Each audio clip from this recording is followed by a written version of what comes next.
औज़ुबिल्लाहिमिनश्शैतानिर्रजीम बिस्मिल्लाहिर्रहमानिर्रहीम। तमाम तारीफें उस खालिक़े कायनात के लिए जो इस तमाम कायनात का मालिक और खालिक है, और लाइक दरूद हैं वो हस्तियां जिन्होंने हैवान को इंसान, इंसान को मुसलमान और मुसलमान को सलमान बनाया। पेरेंट्स एंड स्टूडेंट्स, अस्सलाम वालेकुम। I am Amanat Ali Zahid and my channel name is Learn with Saidi. Today we will talk about passive voice part 2, why we use passive voice.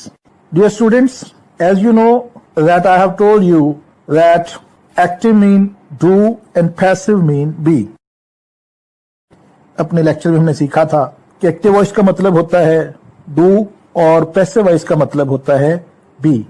do से मुराद क्या है कि जब सब्जेक्ट कोई काम करता है तो उसको हम कहते हैं कि काम करने वाला सब्जेक्ट वो डू कर रहा है, और जब काम जो है उस पर होता है तो उसको हम भी कहते हैं। जैसे हमने पिछले लेक्चर में एग्जांपल में लिखा था द कैट एट रैट। अब ये क्या है, ये एक्शन एक स्टेट जा रहा है, लेकिन इसको हम अगर रिवर्स कर दें एक्शन को तो ये क्या हो जाएगा, द रैट वॉज इटन। ये मैंने आपको एग्जांपल दी थी उसमें। अब मैंने आगे लिखा था ब्रैकेट में बाय द कैट। अब ये देखें कि ये एक अंडरस्टूड बात है कि वो बाय द कैट वो लाजमी होगा। अब डू क्या है कि यहां पर कैट ने काम किया है, उसने चूहे को खाया है, रैट को, और यहां पर क्या है, the rat was eaten by the cat. अब कैट यहां पर क्या है, जैसे मैंने अपने पिछले लेक्चर में बताया था आपको कि ये एजेंट है, और इसके अलावा मैंने आपको बताया था कि जब तक पैसिव में जो सबसे इंपॉर्टेंट चीज है वो है बी फॉर्म। बी की कितनी फॉर्म्स हैं, 8 फॉर्म्स हैं। बी इज एम आर, ये फर्स्ट फॉर्म है। सेकंड फॉर्म में हमारे पास क्या है, वॉज, और इसकी प्लूरल है वर। थर्ड फॉर्म में हमारे पास है बीन, और फोर्थ फॉर्म में हमारे पास क्या है, बीइंग। आज मैं आपको इनकी एग्जांपल दूंगा कि किस तरह करना है। जो जरूरी चीज है इसके अलावा याद रखने की कि पैसिव का मतलब ही थर्ड फॉर्म है। पैसिव वॉइस में means third form of the verb, third form of the verb, यानी पैसिव वॉइस में जो एक्टिव वर्ब है वो थर्ड फॉर्म में कन्वर्ट हो जाएगा। थर्ड फॉर्म के अलावा कोई और फॉर्म जो है वो इस्तेमाल हो ही नहीं सकती। यानी दो चीजें इंपॉर्टेंट हो गई, एक क्या है हमारे पास, be form plus third form of the active verb, active और डू वर्ब। डू वर्ब जब बी में कन्वर्ट होगा तो वो थर्ड फॉर्म बन जाएगा। अब मैं आपको एक एग्जांपल देता हूं इनकी सबकी। जैसे ये देखें कि जो हमारे पास अगर डू जो है वो फर्स्ट फॉर्म में है तो हमारा बी भी फर्स्ट फॉर्म में होगा। अगर हमारा डू जो है वो सेकंड फॉर्म में है तो वो हमारा बी भी सेकंड फॉर्म में हो जाएगा। अगर हमारा डू जो है वो थर्ड फॉर्म में है तो हमारा बी भी थर्ड फॉर्म में तब्दील हो जाएगा। जैसे मैं एग्जाम्पल देता हूं, मैं कहता हूं कि द कैट, इसी को कर लेते हैं, ईट्स रैट। अब ये देखिए मेरे पास जो वर्ब है, एक्टिव वर्ब, वो ईट्स, वो फर्स्ट फॉर्म में है। अब ये इसका सिंपल सा तरीका है, ये डू है मेरे पास। अब बी में मैं क्या करूंगा, द रैट।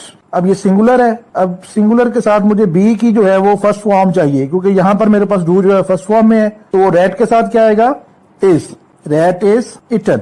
अब बाय द कैट वो मैं नहीं लिख रहा, वो अंडरस्टूड है।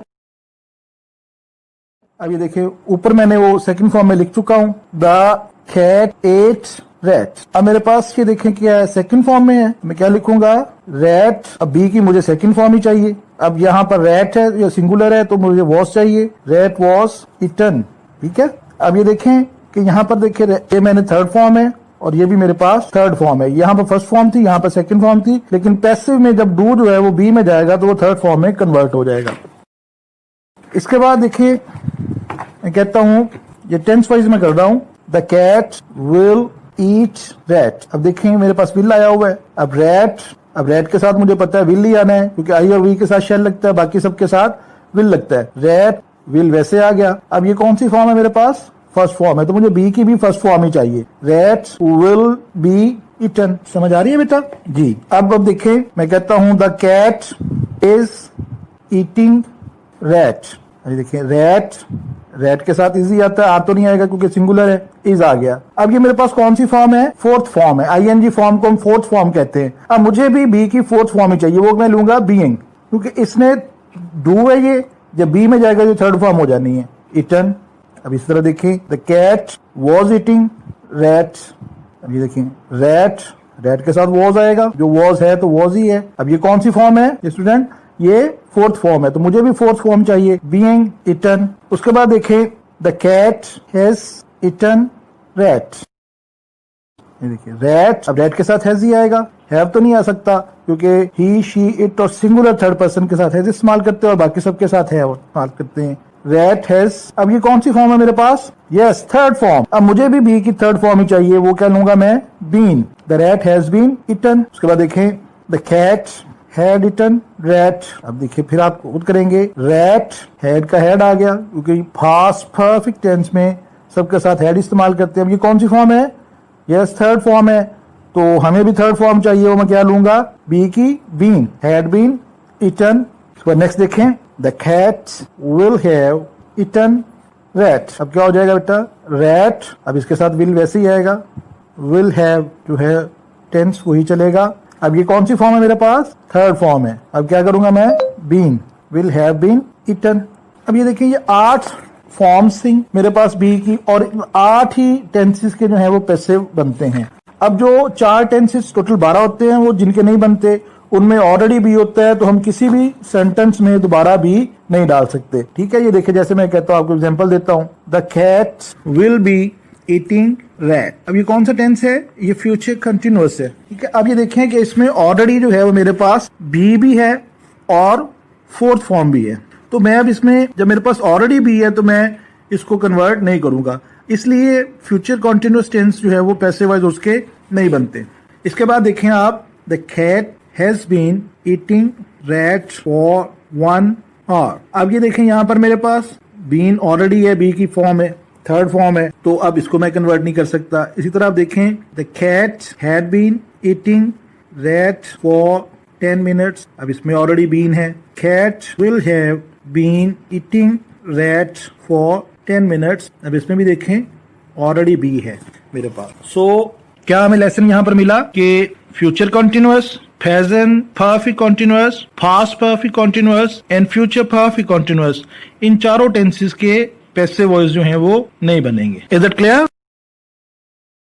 अब जो सबसे जरूरी चीज है कि पैसिव वॉइस बनाने के लिए हमारे पास जो है वो वर्ब कौन सा होना चाहिए, यानी तमाम वर्ब जो है वो पैसिव वॉइस उनका नहीं बनता।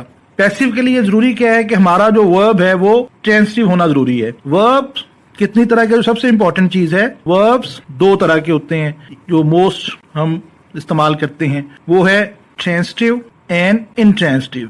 जो अक्सर बच्चे गलती कर जाते हैं कि जब तक हमारा वर्ब जो है वो ट्रांसिटिव नहीं होगा उस वक्त तक उसका पैसिव वॉइस नहीं बनाया जा सकता। अब इंट्रांसिटिव वर्ब्स के पैसिव वॉइस नहीं बनते, जैसे अक्सर आपको एग्जांपल दी जाती है कि ही गोस टू स्कूल। अब ये देखें कि यहाँ इसका बना देते हैं टीचर्स के स्कूल इज, ये फर्स्ट फॉर्म है, is gone to, gone by him. अब ये स्कूल यहाँ पर जो है इसका ऑब्जेक्ट नहीं है। ट्रांसिटिव वर्ब कौन सा वर्ब होता है जिसको अपने ऑब्जेक्ट की जरूरत हो? Transitive verb can not give its meaning without object, यानी ट्रांसिटिव वर्ब अपने ऑब्जेक्ट के बगैर जो है वो मीनिंग पूरा कर ही नहीं सकता, यानी transitive verb needs an object and intransitive verb it doesn't needs an its object. ये मेरे पास आ गया इंट्रांसिटिव वर्ब, तो ये क्या है?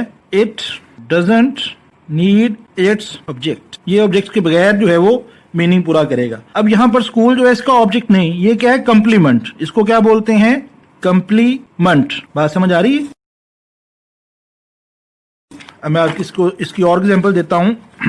जैसे मैं कहता हूं ही रन्स फास्ट। अब ये देखें, ये रन्स यानी इंट्रांसिटिव वर्ब वो वर्ब होता है कि जिसका असर जो है, अगर उस काम का असर जो है वापस अपने ऑब्जेक्ट पर आ रहा है, अपने सब्जेक्ट पर, सॉरी, अगर वापस अपने सब्जेक्ट पर आ रहा है तो वो वर्ब कौन सा हो जाएगा?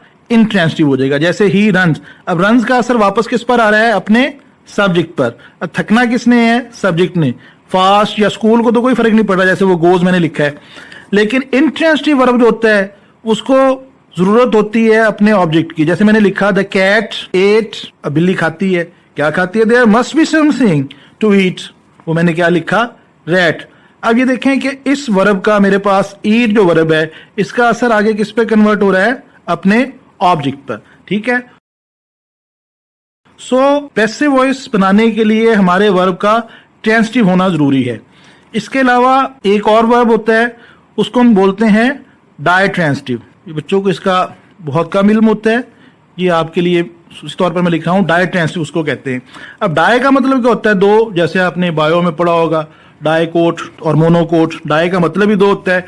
ये ऐसे वर्ब्स होते हैं जो दो ऑब्जेक्ट्स को डील करते हैं, they deal with two objects. For example मैं कहता हूं जी कि he gave me a book.